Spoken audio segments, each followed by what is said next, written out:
پتہ نہیں چلتا کہ کالا کون ہے سفید کون ہے. روشنی جب کرنی ہے تو پتہ لگتا ہے یہ کالا ہے یہ سفید ہے.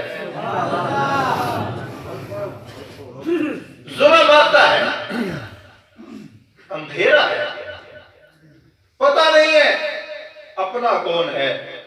جو انگلی پکڑ کے چلا رہے ہیں پتہ نہیں ہے یہ اپنا ہے. لیکن جب روشنی طلوع ہونی ہے ظلم کی آہیں نکلنی ہے تب انگلی پکڑنے والوں نے پتھر بھی تو مارنے ہیں. تب بڑے نغمے گانے والوں نے گالیاں بھی تو بکنی ہیں.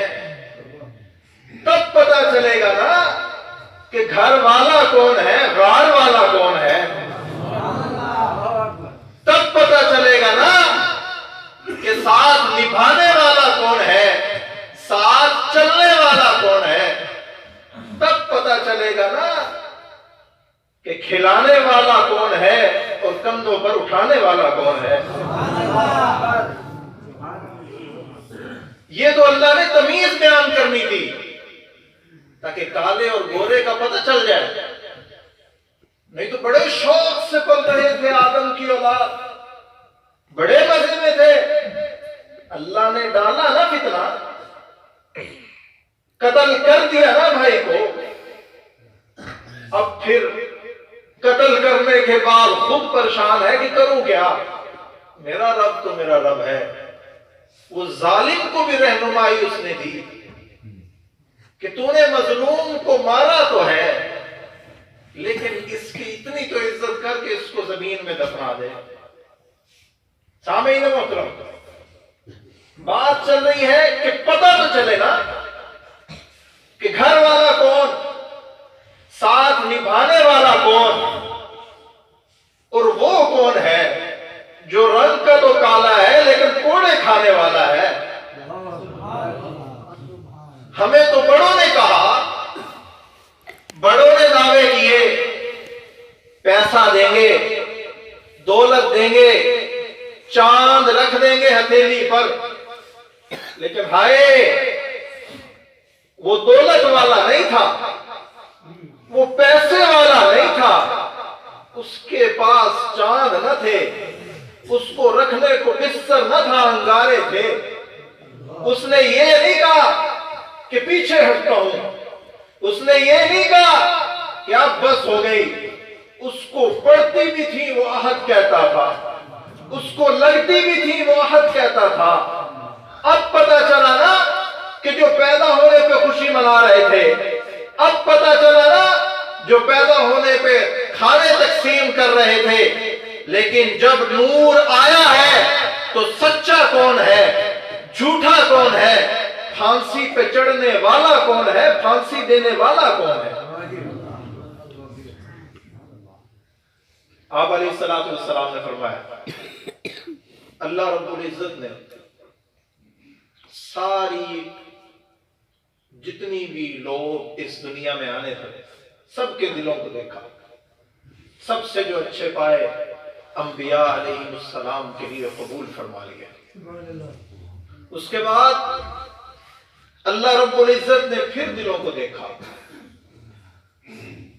کئی دل ہوں گے اس میں سے بہادر بھی ہوں گے کئی دل ہوں گے اس میں خوبصورت بھی ہوں گے.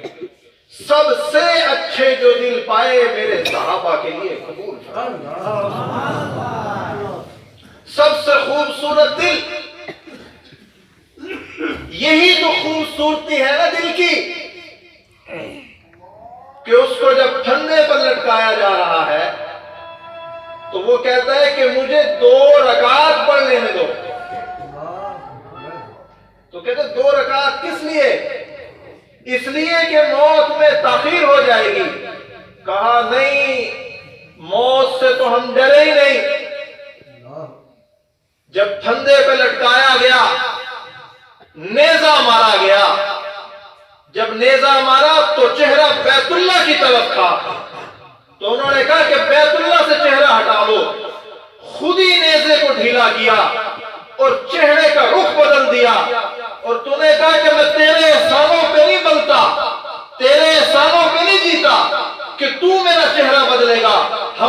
جس رب کے لیے جان دی ہے وہ ہر جگہ ہے. میرا جدھر چہرہ ہوگا میرا رب ادھر مجھے پائے گا, میں اپنے رب کو ادھر پاؤں گا.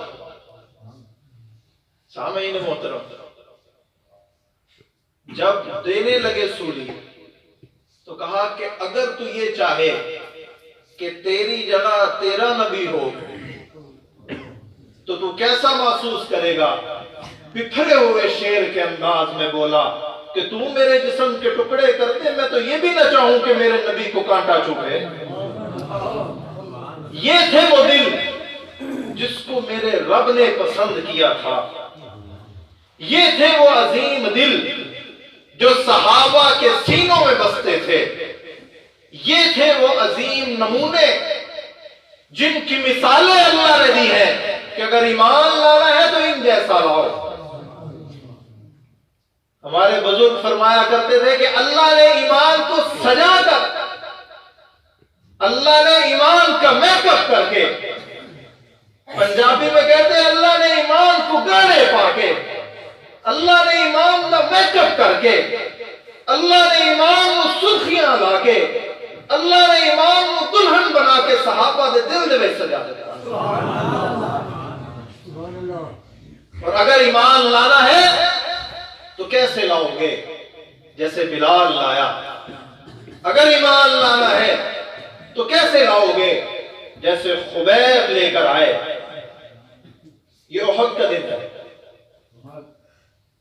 یہ احد کا دن ہے, اور سامنے سے 3000 کا لشکر, ادھر سے صرف 700, سامنے سے 700 گھوڑ سوار, اور ادھر لشکر میں صرف 2 گھوڑے. سامنے سے 700 نے زرہ پہن رکھی ہے اور ادھر سے صرف 200 نے زرہ پہن رکھی ہے. لیکن فرق کیا ہے؟ وہ بھاگنے والے ہیں, یہ جان لٹانے والے ہیں. فرق کیا ہے کہ وہ تو اپنی عورتوں کو ساتھ لائے ہیں کہ کہیں ہمیں بزدلی نہ محسوس ہو, کہیں ہمارے قدم پیچھے نہ ہٹے. اور یہ کیا ہے؟ ان کی عورتوں نے اپنے بچے دیے ہیں کہ اگر ڈھال نہ آئے تو ہمارے بچوں کو پیش کرو. یہ ہے فرق کالے اور سفید میں, جو اللہ نے تاریخی اور ظلمت کو ہٹا کر روشنی میں لا کر بتا دیا کہ اصل کون ہے, چنے ہوئے کون ہے. احد کے دن میں آپ علیہ السلام پر حملہ ہوا.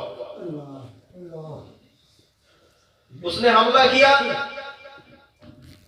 جو خود پہن رکھا تھا اس کی 2 کڑیاں آپ علیہ السلام کے جبڑے میں چلی گئی. حضرت ابو عبیدہ بن جراح فرماتے ہیں کہ میں اگر اس کو کسی اور طریقے سے نکالتا تو یقیناً رسول اللہ کو زیادہ تکلیف ہوتی. میں نے اپنے دانتوں سے ان 2 کڑیوں کو نکالا اور وہ اتنی زور سے پھنسی ہوئی تھی کہ اسی شدت میں میرے اپنے 2 دانت شہید ہو گئے.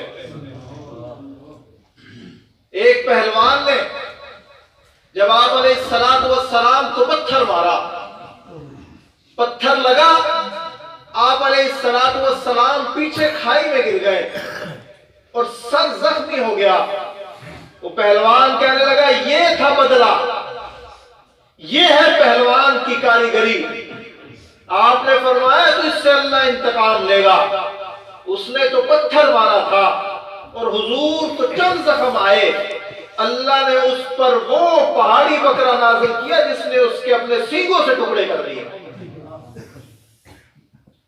یہاں تو ایسے لوگ ہیں جو نبی کی صف میں ہیں, اور فرمایا کہ جب یہ افواہ پھیلی کہ نعوذ باللہ آپ علیہ السلام شہید ہو گئے, قتل کر دیے گئے, مسلمان بدحواس ہو گئے, لیکن جو 7 جمع تھے, زید بن سکن جو اپنے انصاری بھائیوں کو لے کر آیا تھا, 7 انصاریوں کو لے کر آیا اور مقابلے میں حاضر ہوا. رسول اللہ نے فرمایا کہ کون ہے جو ان کفار سے میری جان کو بچائے, کون ہے جو ان کو مجھ سے دور کرے. زید بن سکن ساتھیوں کے ساتھ حاضر ہوتے ہیں، اپنے ساتھ انصاریوں کے ساتھ حاضر ہوتے ہیں، مہاجرین بھی حاضر ہوتے ہیں، یکے بعد دیگرے سب اپنی جان کا نذرانہ پیش کرتے ہیں۔ ایک آیا، کفار کی تلوار آئی، رسول اللہ کا سینہ بچانے کے لیے اپنا سینہ پیش کیا۔ وہ کون تھا؟ میرے نبی کا صحابی تھا۔ دوسرا آیا، اس نے دیکھا کہ یہ تیر رسول اللہ کی طرف جائے گا، اپنا جگر پیش کیا۔ تیسرا آیا، اس نے کہا یہ بات رسول اللہ تک پہنچے گا، اپنی گردن پیش کی۔ زید بن سکن کہتے ہیں میں زخموں سے چور ضرور تھا، لیکن میری ایک ہی خواہش تھی کہ میں مروں تو رسول اللہ کے قدموں میں مروں۔ میں نے ساتھیوں کو کہا کہ مجھے لے جاؤ، مجھے لے جاؤ۔ ساتھی لے کے گئے، میں نے رسول اللہ کے قدموں پہ جان رکھی اور حضور کا چہرہ دیکھا اور اللہ کو جان سپرد کر دیا۔ یہ زید بن سکن ہے۔ آخری خواہش کیا ہے کہ جسم چور ضرور ہے مگر دیدار مصطفیٰ نصیب ہو۔ زخم بڑے ہیں۔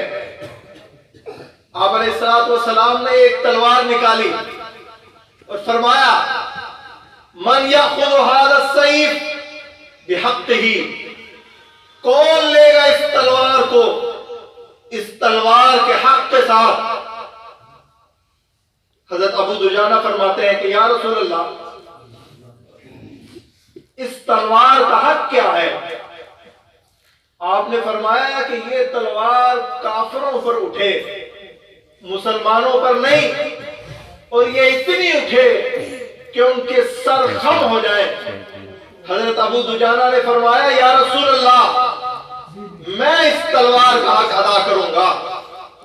آپ نے تلوار دے دی اور حضرت ابو دجانہ نے اپنا لال پگڑی نکالی اور سر پر باندھی